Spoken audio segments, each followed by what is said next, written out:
वचन कर्म नै शुद्ध रहो। नमस्कार।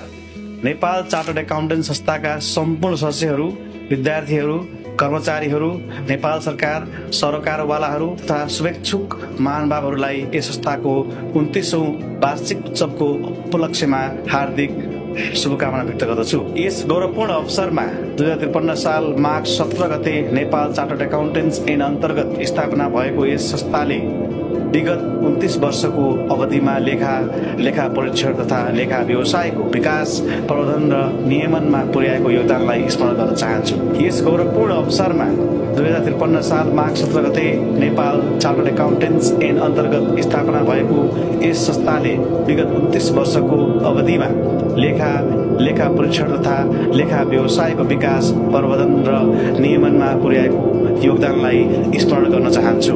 यो सफल यात्रा आइक्यानका सदस्यहरूको पेशागत निष्ठा, विद्यार्थीहरूको लगनशीलता, कर्मचारीहरूको समर्पण, सरकार तथा सरकारवालाहरूको निरन्तर सहयोगले सम्भव भएको हो।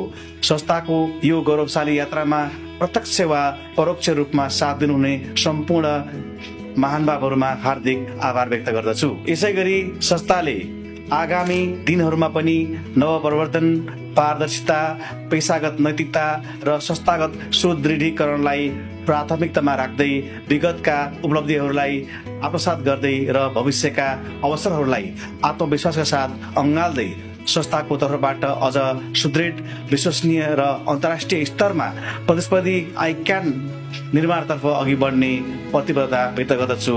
धन्यवाद। नमस्ते।